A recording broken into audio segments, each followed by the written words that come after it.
Wanna know how to play Toca World or Toca Boca? Well, no worries. In this video, I'm going to show you an easy step-by-step guide on how you can do it. It's super simple and under a minute, so let's get right into it. Now, first things first, simply open up your Toca Boca World game and it should be under the main interface right here. And now playing it is super simple. So first things first, you can simply select this small icon on the top right side. This should open up your about info. You can just simply type in your birth date in order to validate your age, and a page should open up or a blog. So here you can just simply scroll down and you should be seeing how to play it.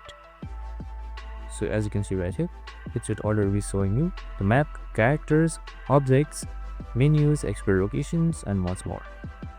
So you can just simply implement it now by just simply selecting play, and it should load up your game.